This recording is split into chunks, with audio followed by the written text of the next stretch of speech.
prépares un marathon ou une course sur route, un trail, et tu te poses la question, est-ce que je dois intégrer une course de préparation? Alors pour moi, la réponse est très claire, c'est oui. Et nous allons voir pourquoi, comment choisir sa course de préparation et quelles sont les erreurs à éviter.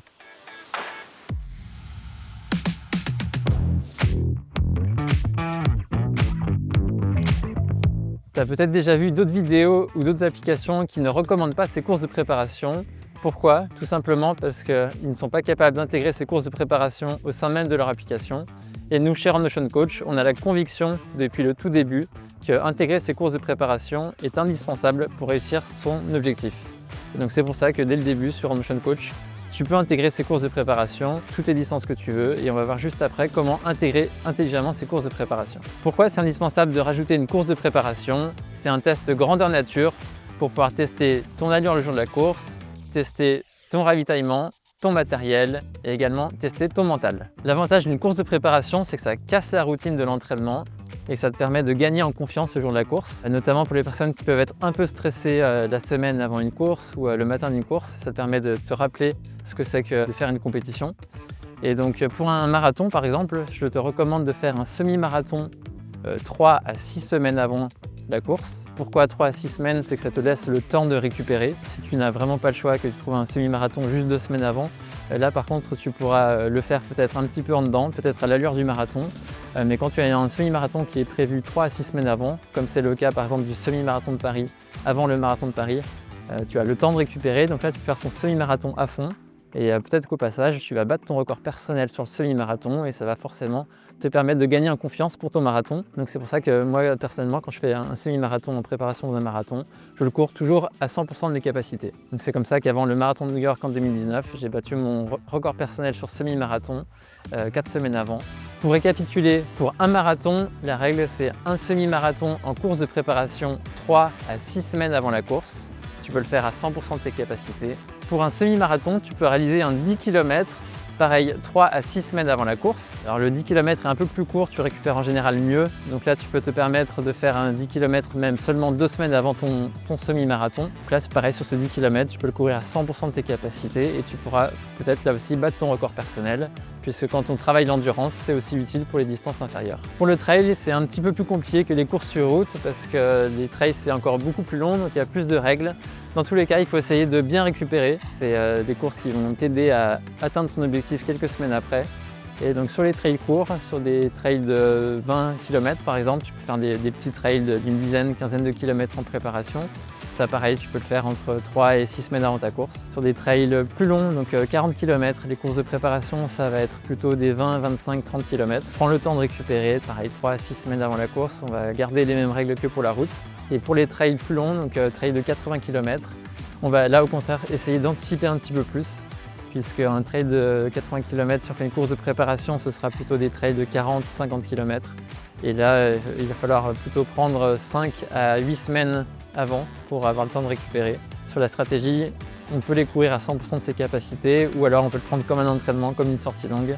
Et là, dans ce cas-là, on prend une allure de course un petit peu plus faible que si on courait à fond. Et là, ça permet de tester le matériel, de tester la nutrition. Et donc ça sera des courses qui sont très intéressantes pour être sûr que le jour J, tu adoptes ces bonnes stratégies en termes de matériel et de nutrition. Pour les ultra trails, c'est des courses de 100 km à 170 km.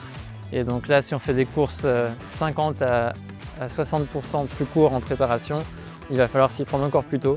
Et donc là, je recommande de faire des courses de préparation de 80 km par exemple pour un ultra trail de 170 km, plutôt 6 semaines avant la course, voire un petit peu plus tôt. Comme ça, plus tôt tu la feras, plus tu auras le temps de récupérer et de réaffiner ta stratégie de nutrition ou de matériel, puisque tu verras peut-être que sur cette course de préparation, il y a peut-être des choses à améliorer. Plus tôt tu le fais, plus ça va te permettre de tester de nouvelles choses à l'entraînement et plus tu as des chances d'arriver prêt pour ton ultra trail et ton objectif principal. En trail, c'est peut-être encore plus important que sur la route, ces courses de préparation, puisque tu vas tester ta stratégie de nutrition, donc c'est-à-dire à quelle fréquence tu vas prendre des purées, des gels, éventuellement si tu prends une boisson isotonique pendant ta course. Donc ça, c'est des choses à tester. Et donc tu seras peut-être aussi légèrement stressé le matin de la course, donc ça veut dire que tu seras exactement dans les mêmes conditions que pour ton ultra trail quelques semaines après. Et donc cette partie nutrition, c'est là où tu vas voir les erreurs que tu peux faire. Tu pourras ajuster ensuite dans les semaines qui suivent pour pouvoir être sûr que tout se passera bien le jour de ton objectif principal. C'est la même chose pour le matériel. Tu vas pouvoir voir si les chaussures te conviennent, notamment sur des longues distances parce que les pieds ont tendance à gonfler sur des longues distances et donc tu vas voir si ça te convient sur des très longues distances. Tu vas pouvoir aussi tester si ta veste te convient bien, si ton sac est bien chargé et donc là tu vas pouvoir optimiser ensuite pour ton prochain objectif principal. Alors, ces courses de préparation, c'est comme on l'a dit avant, c'est pour gagner en confiance. Tu peux aller à fond sur ces courses, mais attention à ne pas te griller et à ne pas le confondre avec ton objectif principal. Donc, ces courses-là, sois encore plus à l'écoute de tes propres sensations. Si tu sens que tu es un petit peu fatigué, lève peut-être un peu le pied. Si tu es très bien, au contraire, comme je disais tout à l'heure, tu peux battre ton record personnel, donc profites-en. En tout cas, sois à l'écoute de ton corps, des signaux qu'il te renvoie parce que quand tu es dans ta préparation de ton objectif principal, tu vas avoir aussi une charge d'entraînement qui est assez importante et donc cette charge d'entraînement peut générer de la fatigue. Et sur ces courses de préparation, nous ce qu'on fait dans l'application Run Motion Coach, c'est que dans les 7 derniers jours avant la course, on va diminuer un petit peu l'entraînement pour que tu arrives en forme sur cet objectif principal. Juste après ta course, on va te mettre un petit peu de repos, de la récupération pour que tu puisses pleinement assimiler cette course de préparation.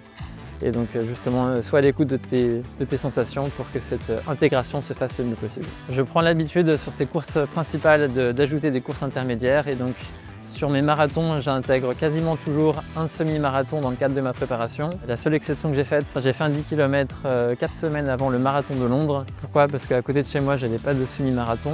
Donc j'ai joué le côté pratique puisque sur ces courses de préparation, s'il faut prendre les transports pendant plusieurs heures pour pouvoir faire cette course de préparation, ça peut être aussi un peu contre-productif, ça va rajouter de la fatigue.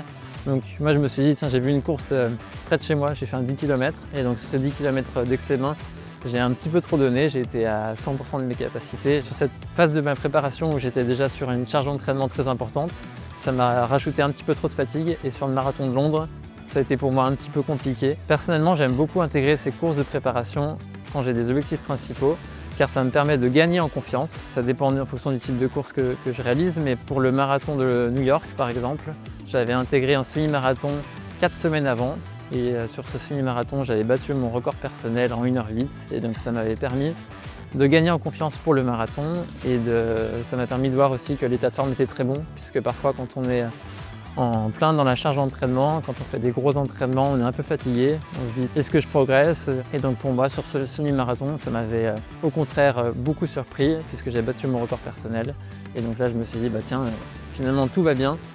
Les signaux de fatigue, je peux essayer de les mettre de côté, en fait tout va bien et donc c'est ce qui m'a permis de réussir pleinement mon marathon 4 semaines après.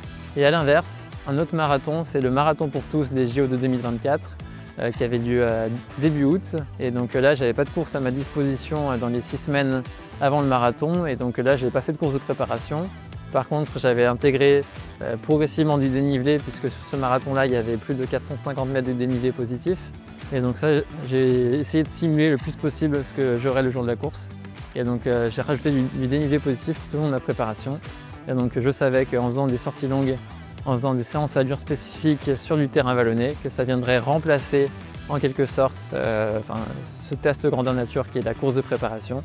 Et en tout cas, le fait d'avoir un profil qui était très similaire sur ces séances tests, ça m'a permis de simuler ce que j'aurais le jour de la course et de réussir pleinement mon marathon pour tous que j'ai terminé à la 3e place. Pour résumer, les courses de préparation, c'est un grand oui. Dis-nous en commentaire, toi, qu'est-ce que tu en penses? Est-ce que tu as l'habitude d'intégrer ces courses de préparation? Est-ce que tu les fais à fond ou à l'allant de la course? Chacun a ses propres habitudes et c'est justement bien dans les commentaires de partager sa pratique.